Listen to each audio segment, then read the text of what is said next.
Welcome to Solvetic, your channel to always learn technology easily. Below in the description, you will find useful links we used in this video.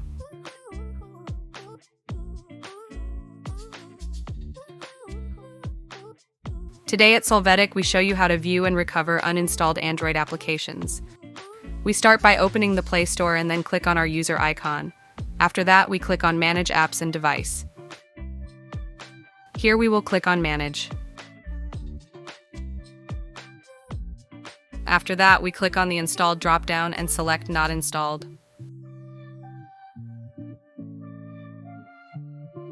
Finally, the applications that we have uninstalled from our mobile will appear, and we can easily reinstall those that we want.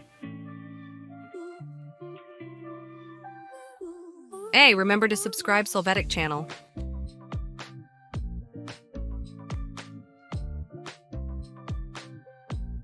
We hope it has been helpful for you.